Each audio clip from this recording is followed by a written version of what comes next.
sites, yet the costs often seem overwhelming. But with Visit Tanzania for Less, exploring this East African gem on a budget is not only possible, but incredibly rewarding. Whether you're a solo backpacker, a volunteer, or just a budget-conscious traveler, we provide valuable insights and resources to make your journey unforgettable without breaking the bank. Book your trip now with just a $300 deposit and flexible monthly payments until your travel date. For more travel inspiration and tips, follow us on Instagram or visit us at visittanzaniaforless.com. Visit Tanzania for Less, your dream adventure within reach.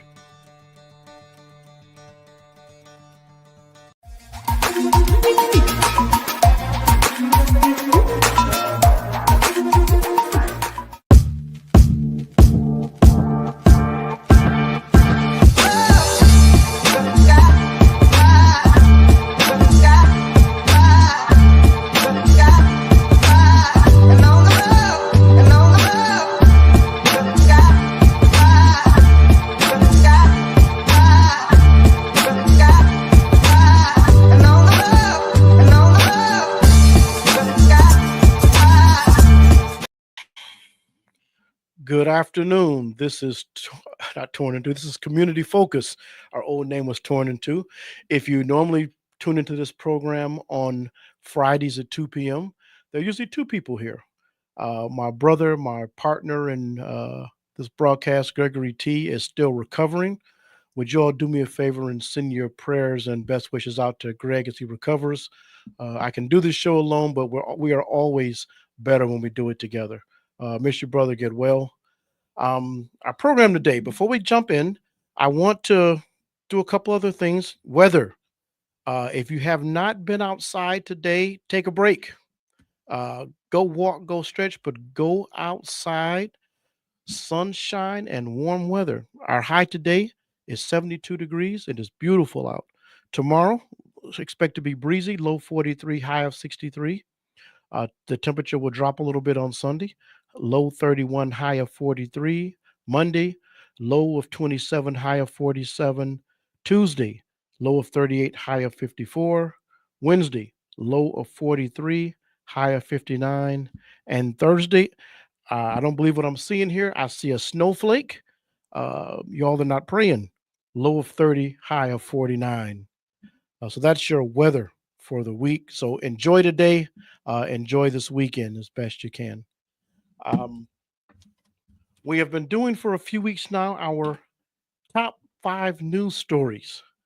It's hard for the top news story not to be what's going on in Washington, D.C. Let's make it two-parters. One, the layoffs and cuts continue, as well as the returns to work.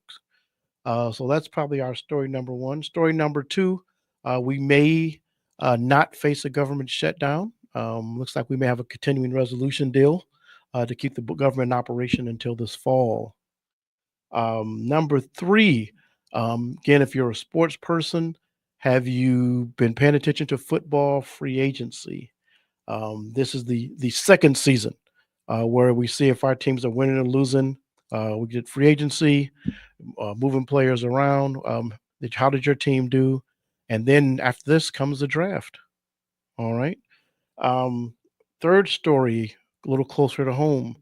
In news out of Lansing, not a complete surprise, Lieutenant Governor Garland Gilchrist has announced that he will be running for governor. Again, not a total surprise, but he has made that announcement. We know our current governor is term limited, so she won't be seeking re-election.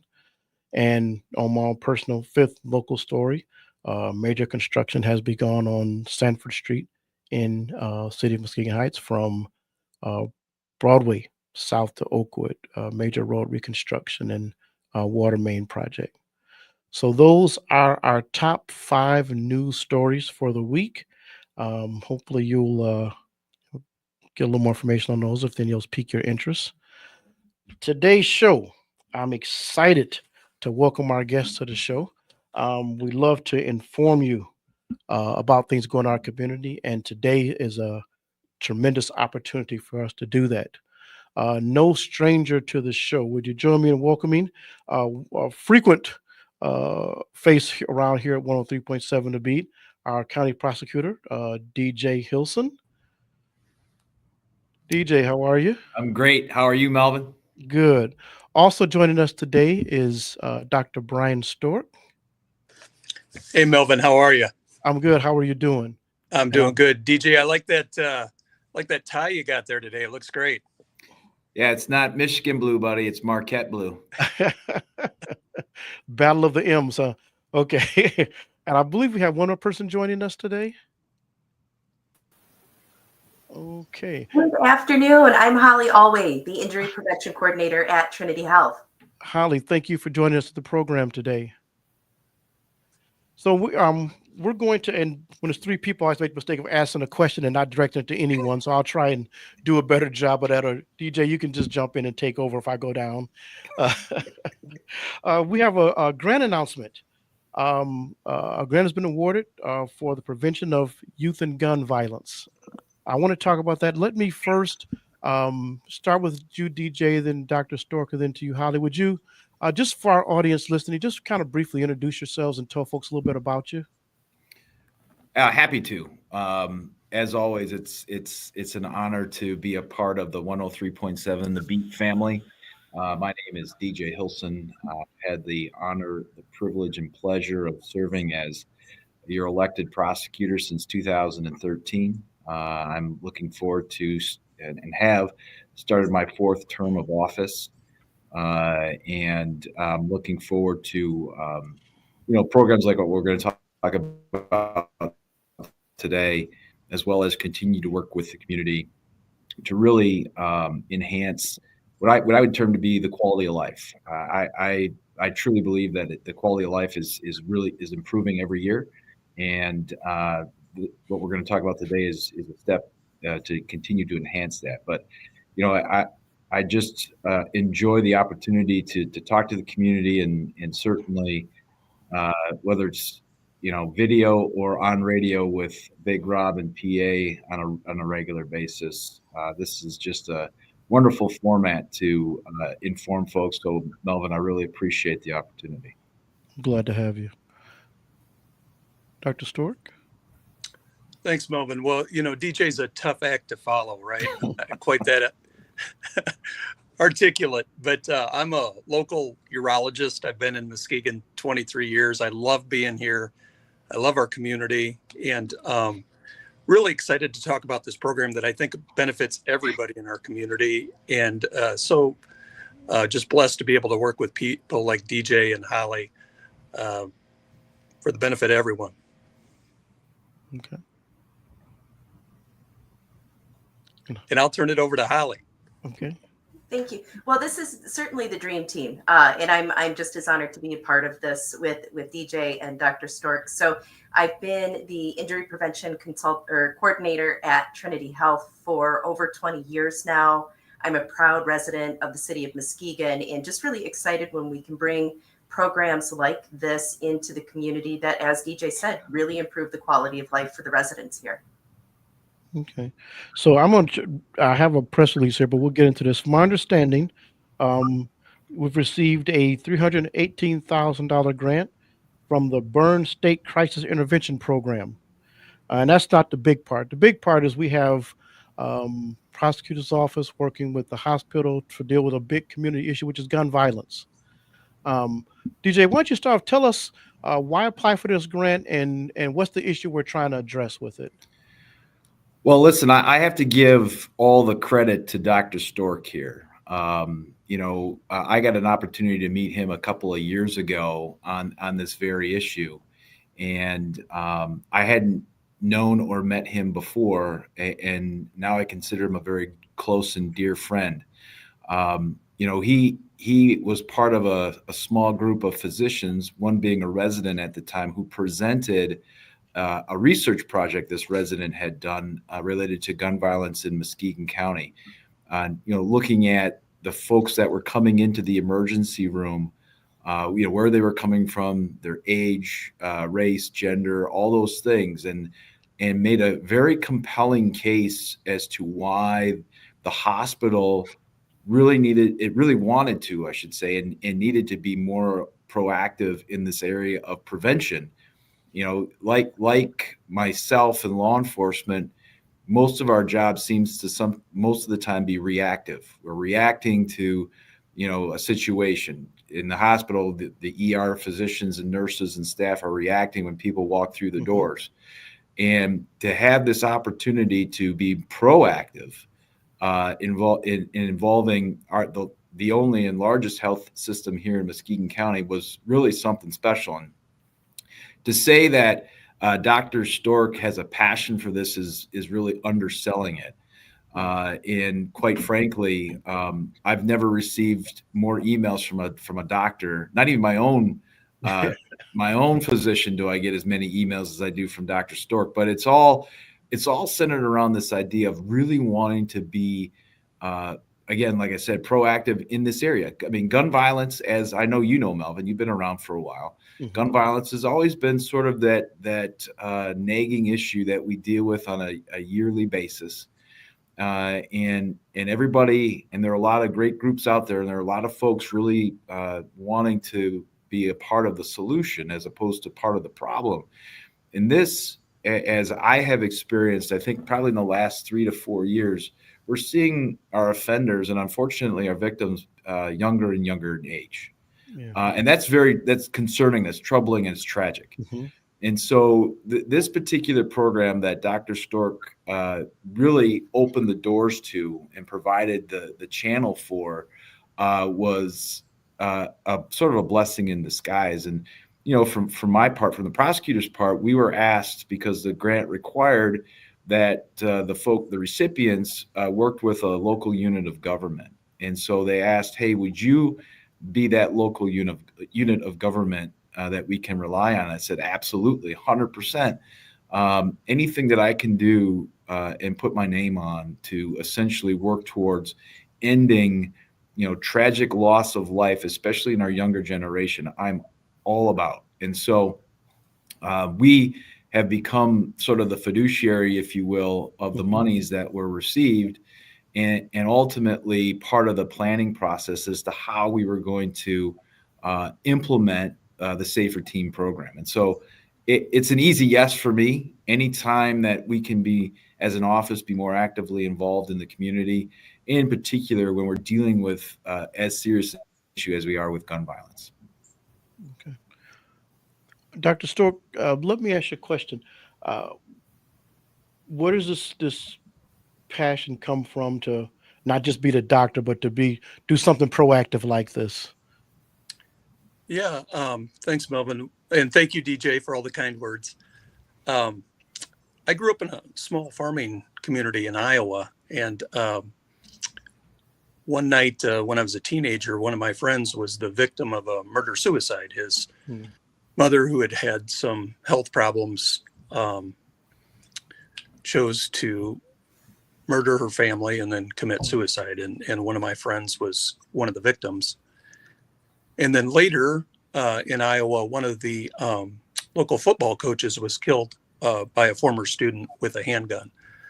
So I've always had this topic on my radar, even though I practice urology, which is totally different than what we're talking about today. And when I moved to Muskegon, I was over at Hackley a lot. I really enjoyed practicing at Hackley.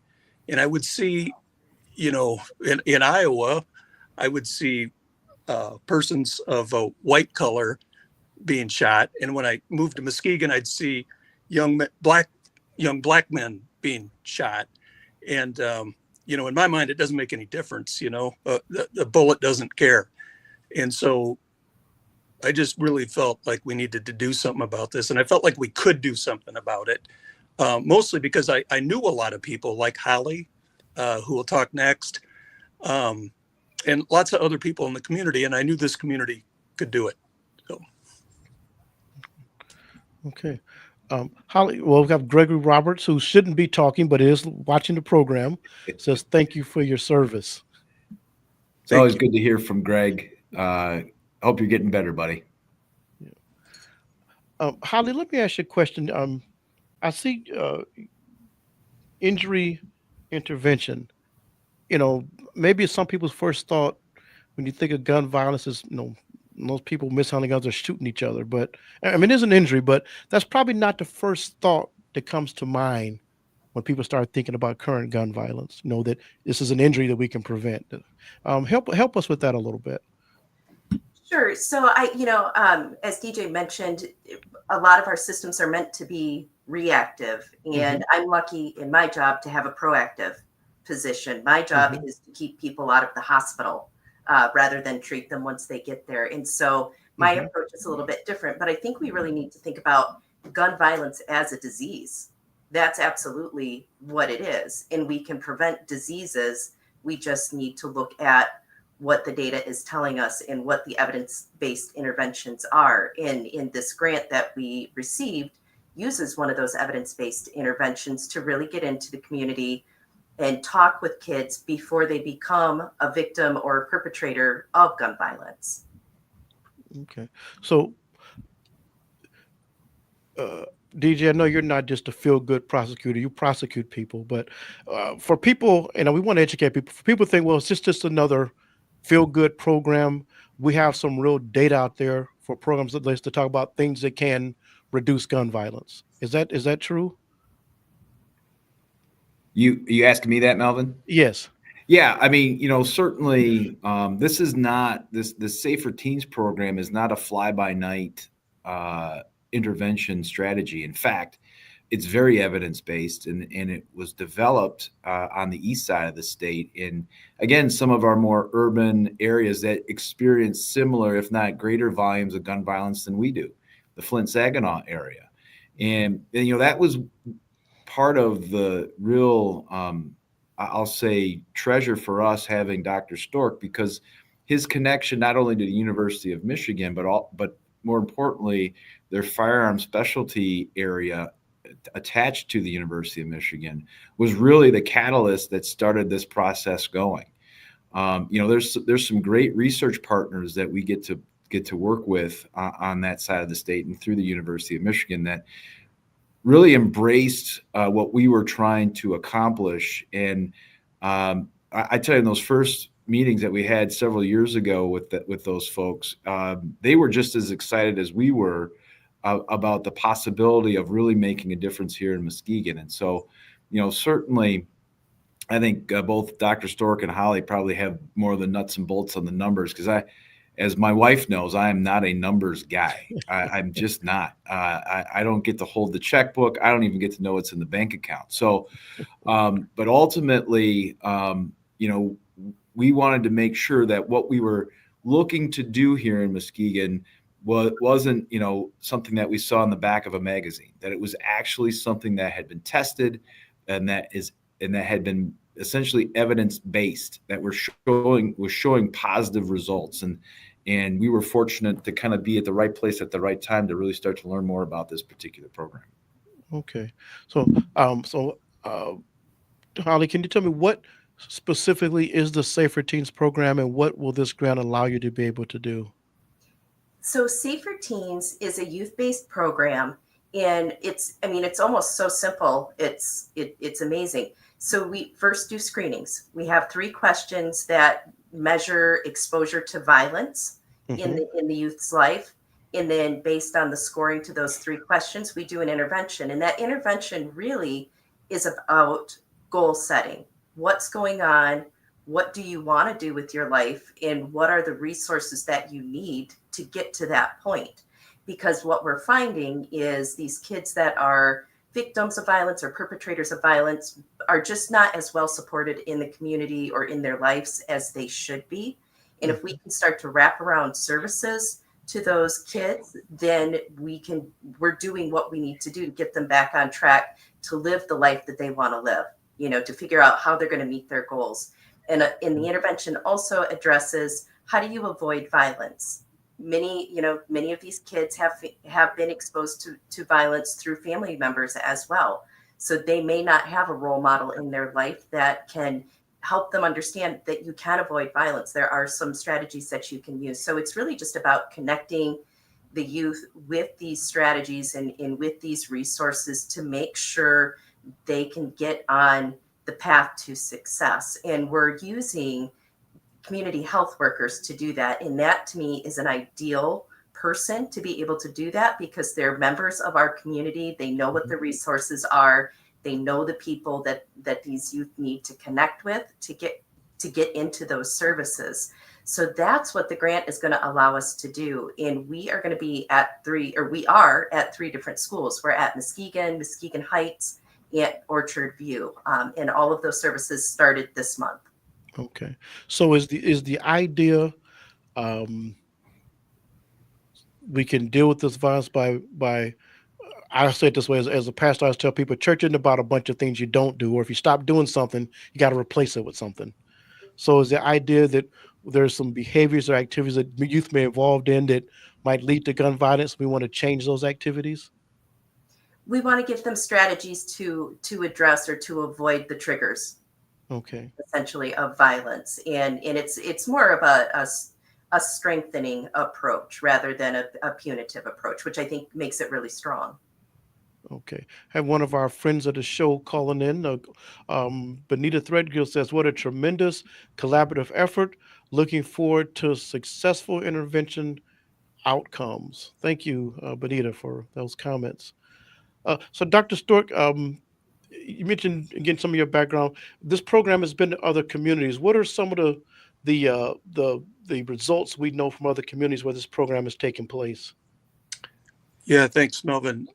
So the University of Michigan, actually for the past couple of decades, has been trying to understand youth violence, understand what's driving it, and develop evidence-based methods of addressing it. And the Safer Teens program, the word Safer Teens, when you see it written, the ER is capitalized, because this was a program they developed specifically for the emergency room in the Flint area.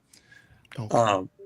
And the idea was to even go a little further upstream and to try to deal with alcohol use and drug use, interpersonal violence, dating violence. And the studies that were done, the evidence-based studies, all showed a significant decrease in those measures, if you will, during the 1-year study that they undertook. And that study's been repeated a number of times and consistently shown a decrease in violent behavior. And the study's been done in person, or I'm sorry, the interventions have been done in person. They've been done by video. They've been done a number of different ways. And one of the reasons that we were so lucky to get involved is because once they had demonstrated this program would work, they really needed a community to roll it out, a fresh community to roll it out into. And we're all about community here. And they are a wonderful addition to our community. And so far, we've been able to roll this out into the Trinity Health ER, Health West.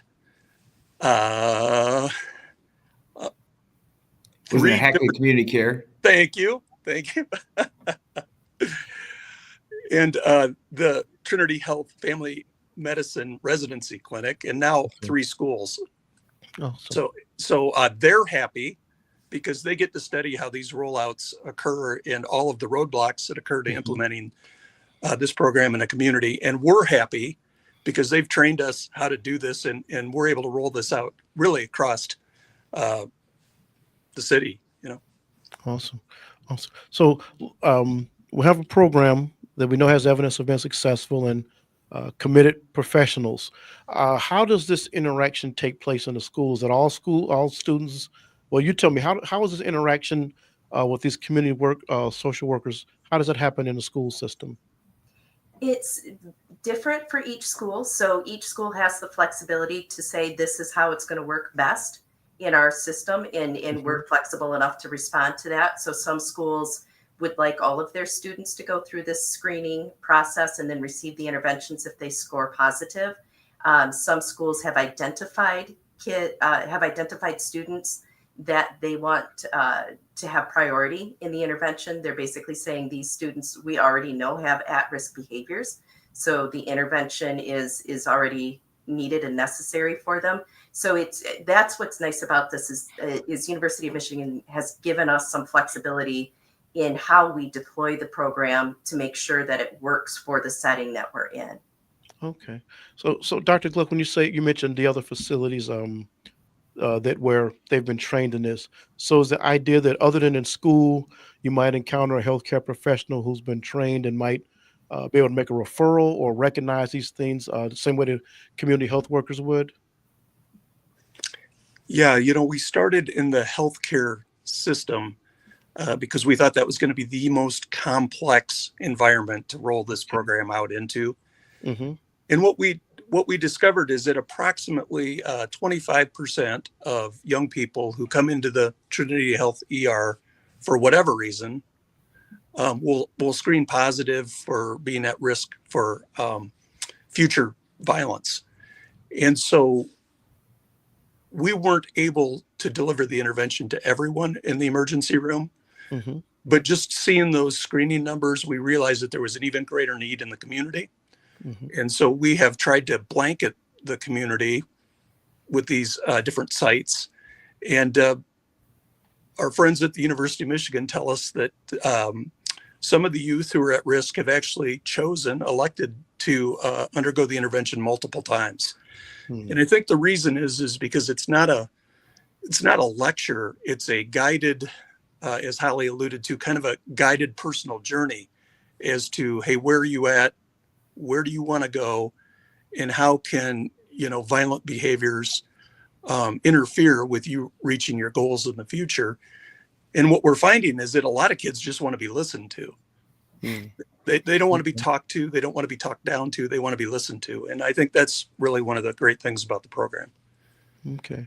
DJ, let me ask you this again. You see young people at a different stage in this process.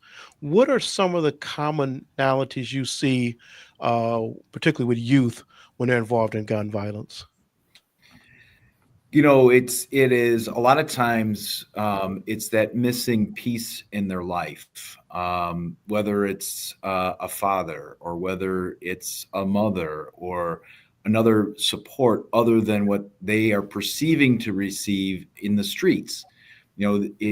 Kids are resilient in the idea that if I'm not getting what I perceive to be the love and support that I need, but I find it here in the streets, as false as that is, because as adults we all know, especially in my career, it's never a positive outcome when young people look to the streets to find that missing support. That probably is the number one thing that we see in our young offenders. And ultimately it's the inability to really have I'll say peaceful or positive conflict resolution, and that's a huge deal. Yeah. Somebody makes you angry, or for whatever reason they live in a part of the town that you don't like for whatever reason, even though you can't articulate that reason.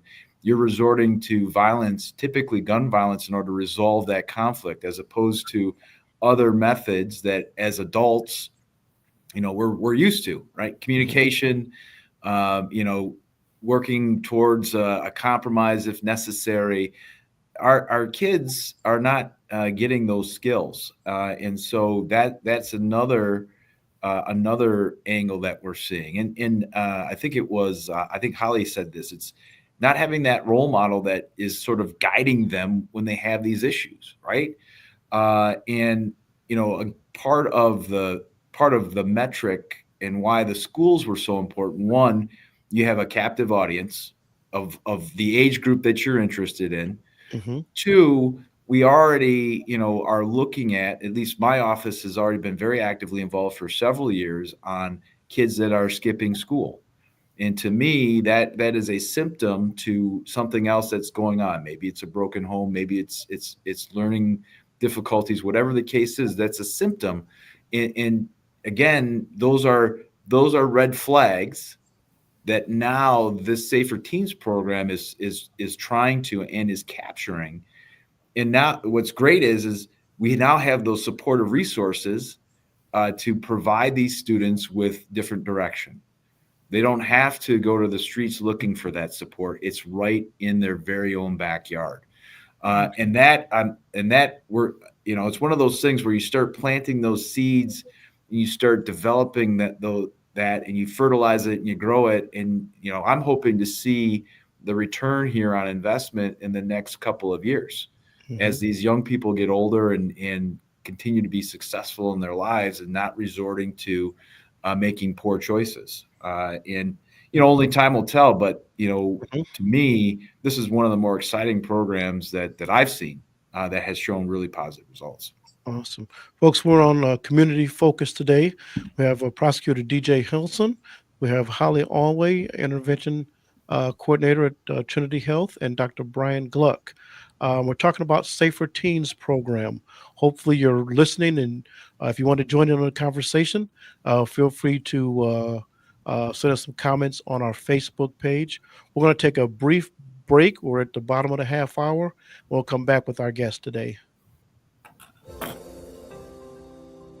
What's something people don't know about community impact? A simple donation could transport kids to the heart of Ghana, opening a world of possibilities.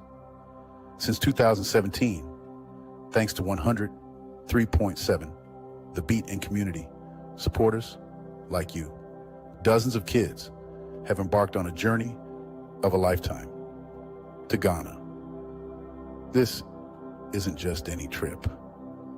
It's filled with learning, adventure, and joy. These kids are diving into a culture rich in tradition. They're learning about the world beyond their textbooks. This program educates and connects communities, building bridges. Your support can light up a child's life. It's an exploration of potential and a celebration of new friendships. Donate today at kidsfreetriptoafrica.com. Every donation matters. Please donate today at kidsfreetriptoafrica.com. Thank you. The wait is over. The all-new Umoja Radio Network, home to over 40 Black-owned radio stations and podcasts, is here for you. Connect to the world's fastest-growing collection of unapologetically Black and proud media, from podcasts to independent Black-owned radio stations, and access to the important news and music you need. Umoja Radio is from our culture, by our culture, for our culture. The all-new Umoja Radio is available right now on Google Play and the Apple Store. Join the movement. Be empowered. When smoking gives you COPD, you learn to lie a little bit. You make up excuses like, I have to get my keys. You guys go on. Anything so you can walk at your own pace. I used to do that all the time. Those lies don't work anymore. My tip is, the worst lies are the lies you tell yourself. Like smoking isn't that dangerous. You can quit. For free help, visit cdc.gov/tips. Good afternoon again. Welcome back to Community Focus. Again, I'm Melvin Burns. I'm here solo today. If you're just joining us or have been with us on the program, so far we have been talking about gun violence and a new grant that has been awarded to our community from the Burns State Crisis Intervention Program. Is to deal with youth gun violence. It's their Safer Teen program that's just been rolled out. Our guest today, we have Holly Alway, the Injury Intervention Coordinator of Trinity Health, Dr. Brian Gluck, who's been instrumental in preparing and seeking out this grant opportunity, and our county prosecutor, DJ Hilson. Joe, join me in welcoming back to the program after our brief break. All right, thank you all for hanging out for the whole hour with me here. I had a question, Holly. Program has been about a month since it's been rolled out. Two things. One, is there any initial pushback that you have to overcome? And I'm sure prior to awarding the grant, you talk with the schools, but any initial pushback that you get, or issues you had to overcome in getting those workers into the schools? I have to say the schools have been incredibly supportive and welcoming to us. And I think it's fair to say the schools have a lot on their plate. There's a lot of things that schools are responsible for, and that list seems to grow longer as the days go by. So I know that they feel a sense of relief to have an extra person in their school system to help provide some intervention to students that they know are potentially at risk. And just one more helping person to get them on the right track when possible. So so far everything has been going smoothly.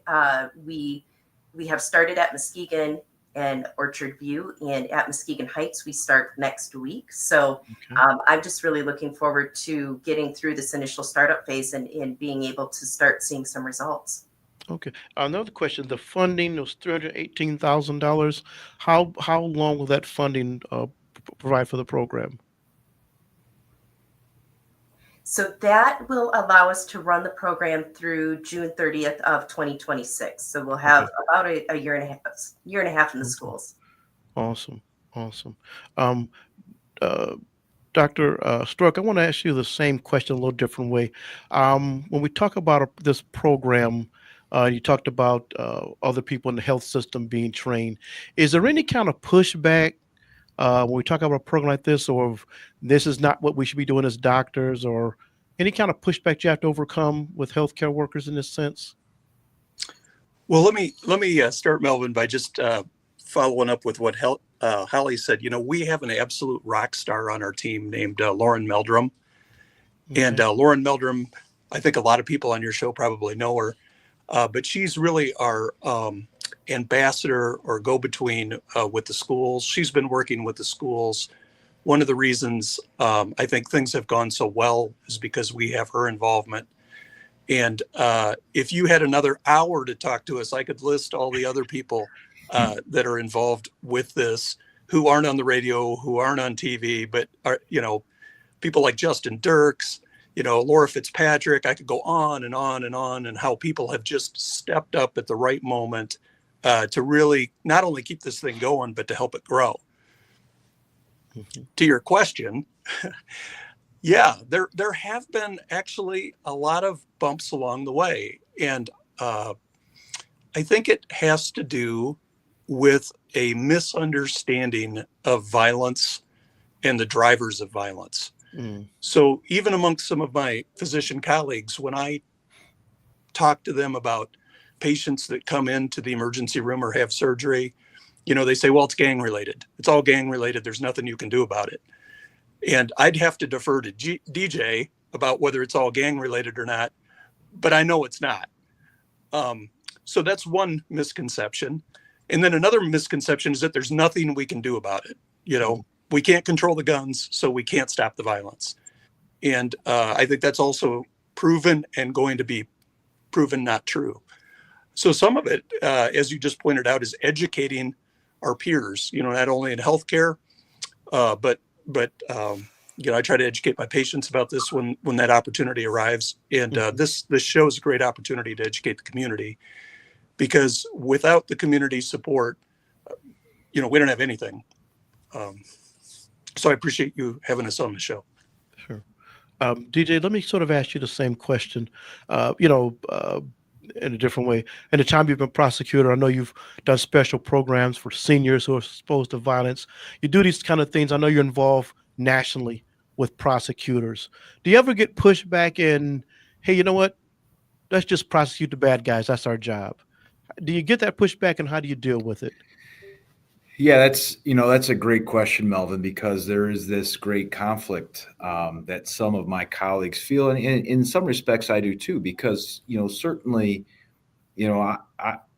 part of our responsibility is to make sure that our community is safe. Yes, and part of that is, in part of that strategy, if you will, is sending those messages to individuals that really make really bad choices. And the way that has been historically done is, well, you're going to go to prison for X amount of years, you're going to go to jail for X amount of months, And our hope is that people see that and go, I don't want to be that person where I lose that part of my life for whatever period of time it is. And historically, that has been sort of, I'll say, the intervention strategy, right? The deterrent. You're hoping that that will be the deterrent. And maybe for some people that is a deterrent, but if it were true for everybody, we wouldn't be having this conversation today.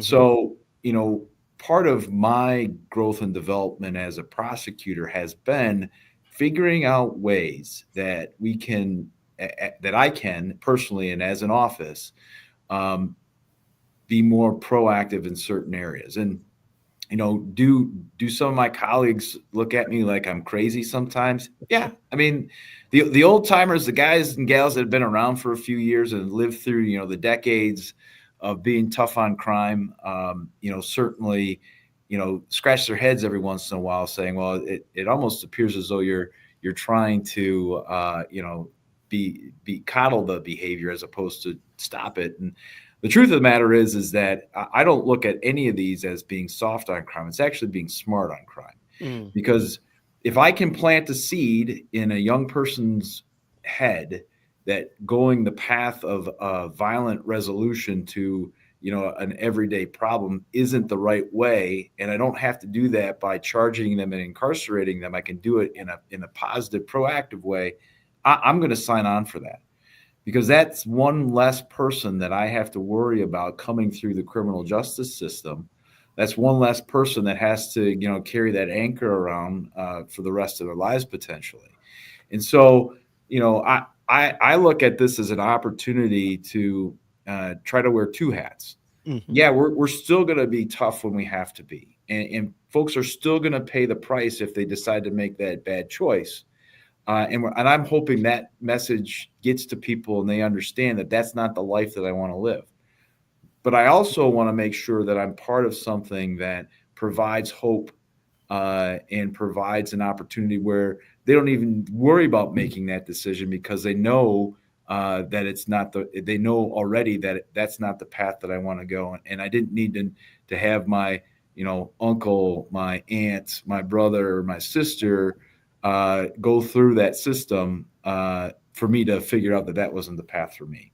But yeah, I mean, you're always, I was told a long time ago, you're never going to make everybody happy. And that's for me, that was hard to swallow at first, but I appreciate and understand that. For me, it always will be for me, if I'm doing the right thing, then that's all I need to know. And if folks aren't happy with that, then I can't control that. But I know that I'm doing the right thing. Oh, good. Holly, let me ask you a question. And you use this term, and I think all of you probably use this term at some point, being proactive. And part of the pejorative out there is, hospitals wonder that all they want to do is have people be there for patients and stay there for indiscriminate amounts of time and rack up those bills. Because we know that's not true. But talk about this idea of being proactive. Again, when I said earlier, that idea of gun violence and injury may not register with some people because they just think of the negative. But talk about this idea of being proactive, in particular as a hospital and when we talk about gun violence. So, that's exactly it. We struggle, I think, in society to be proactive about many things around our health. People don't see the doctor as often as they should. They let things slide for a while. They don't do their preventive screenings. Like, there's a whole list of things where it's easier for us to react when something goes bad than it is to respond before it gets bad. And prevention is all about, let's intervene before it becomes an issue, before there are any impacts. And quite frankly, it's cheaper to intervene before an issue arises than it is to treat the issue. And we see that with gun violence as well. So, while it may be just one person who was shot, the impact ripples throughout the community. There were neighbors who saw it. There are family members who are dealing with it. There is, there's a community that is impacted by it. And so for us to be able to go in and do prevention work to screen and to support and provide services to help prevent future issues is important.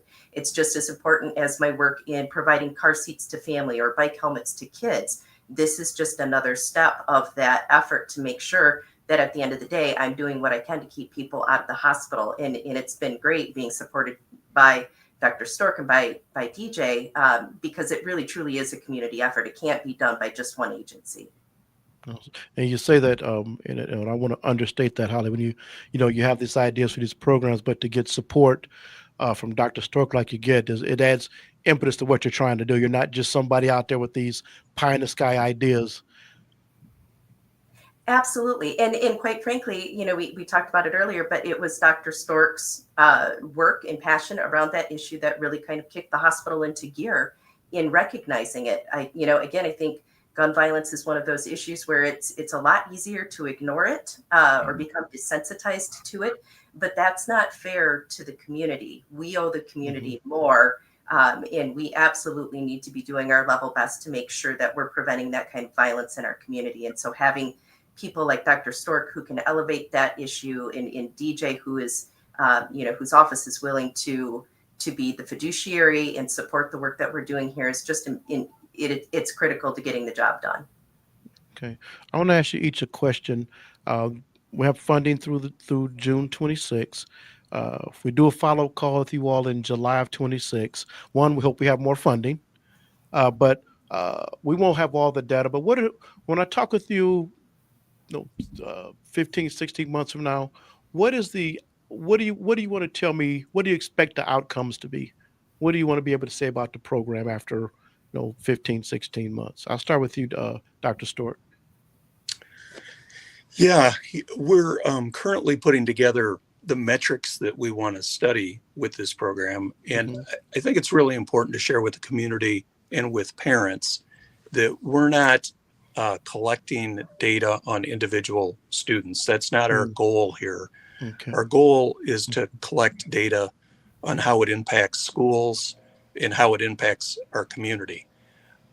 So we're going to be looking at truancy rates. We're going to be looking at disciplinary referrals to the principal's office. Those types of, broader kind of metrics, if you will, to judge whether this program is successful in our community or not. I will again follow Holly one more time and say, Dr. Madsen, myself and a couple other people did this study years ago that actually showed the hospitals lose money on the care of gun violence victims.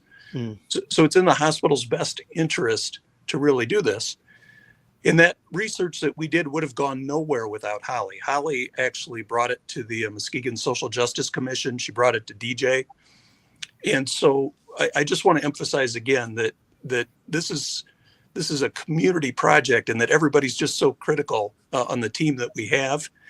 And the parents at these schools are going to be really, really important team members as we go forward as well. And we want to make sure that they're educated about what we're doing and what we're not doing. I hope I answered your question, Melvin. No, you did. You did. How about you, DJ?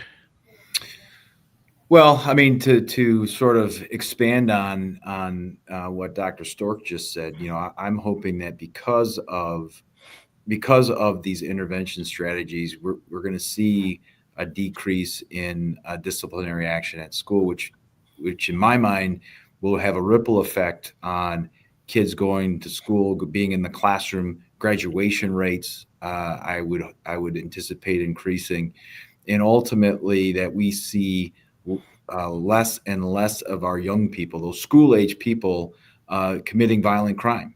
And to me, that is sort of that's the generational divide I want to create. Is that I want to cut through that generational divide so that this current generation of young folks, school-age folks, are not falling into those situations where they're making really bad choices. And so if we can, if that is a ripple effect, which I'm anticipating it will be, this community will be far better than it ever has been. And again, that's the ultimate goal, is to improve the quality of life for everybody, no matter where you live. Okay. And Holly, how about you? The same question. So I agree with everything that Dr. Stork and DJ have just said. I think there are some common metrics that we're expecting to see: decreased violence, increased school attendance and engagement. But for me, true success here is really going to be this. I would define it almost as a cultural shift in which youth are empowered to make good or better decisions, to resist peer pressure, to resist social media influences that are negative, and really just make good decisions that set them up for a better life. And if we can get that culture shift, so that's the norm, I think that's a huge transition for the community in terms of decreasing violence, because we're starting to change how generations experience young adulthood. And on top of that, I would love to see other communities replicate what we're doing here, because what it is so successful. Awesome. Awesome. I like to think I'm the world's best question asker, but I'm not always. Is there anything that I didn't ask you guys that you want to make sure we say about the program? Again, I'm excited to hear it's being rolled out in the high schools. I'm a father of a 25-year-old. And so in her lifetime of high school, she's had friends deal with gun violence and the tears and having to go to funerals of young friends. So, as a parent, it's one of those things I didn't know I was going to deal with when I had her 25 years ago. And so I'm so excited and pleased to see that the proactive approach you all are taking. But is there anything that I didn't get to ask you all that want to make sure we get out there as we inform the public?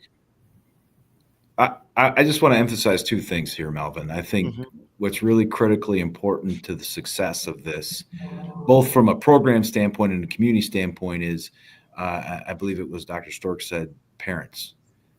We're asking and really begging the parents to support these efforts and to not to really support it, because ultimately it is for the safety.